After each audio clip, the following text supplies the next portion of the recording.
what's really going on behind closed doors at News Corp? Well, joining us now to help try to answer that question, Jim Post. He is professor at Boston University's School of Management. His studies on corporate governance have included research specifically on News Corp and the board. So, Jim, you are the right man to join us here.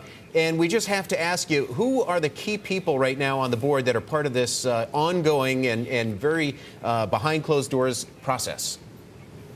Well, there's no question that the Murdochs are key people, because nothing's going to happen without their approval. But beyond that, I think the independent directors hold the key. I think that Tom Perkins certainly has a big voice in this matter.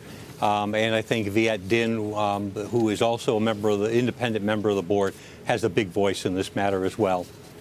And how long before we might get some sort of official announcement? Well, I think that's likely to come soon. I think today was a day in which the crisis management really proved to be the center of attention. It's also very clear that James and Rupert are going to be required to spend a great deal of time on crisis management for many, many weeks to come. That means the leadership of the business has to fall to other people. Professor Post, let me ask you, though, this so-called independent board, a lot of them are cronies of Rupert Murdoch. So, you know, maybe he will be removed from the CEO position, but he'll still be in charge of the company. I mean, they're not going to put a CEO in that company that's not going to be somehow listening to what Rupert wants to be done, correct? I think you're absolutely right. I think there's no question that whoever is named acting CEO is going to be someone who Rupert and James have ordained as their successor.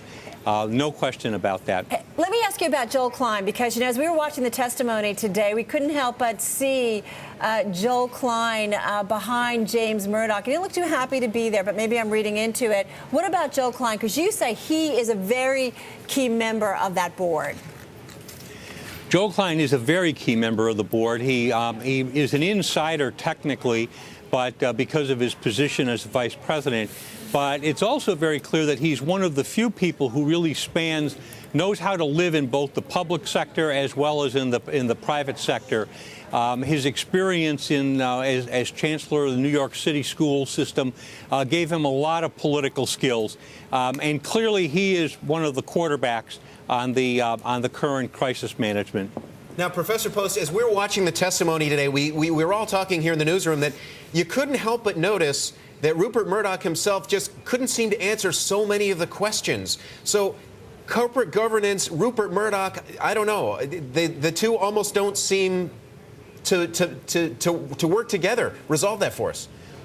Well, we should never forget whose company it is. When you look at the ownership structure, Rupert Murdoch is still the vote that matters most. I think that the chairman of the hearing today said that the question was, to what extent were we deceived?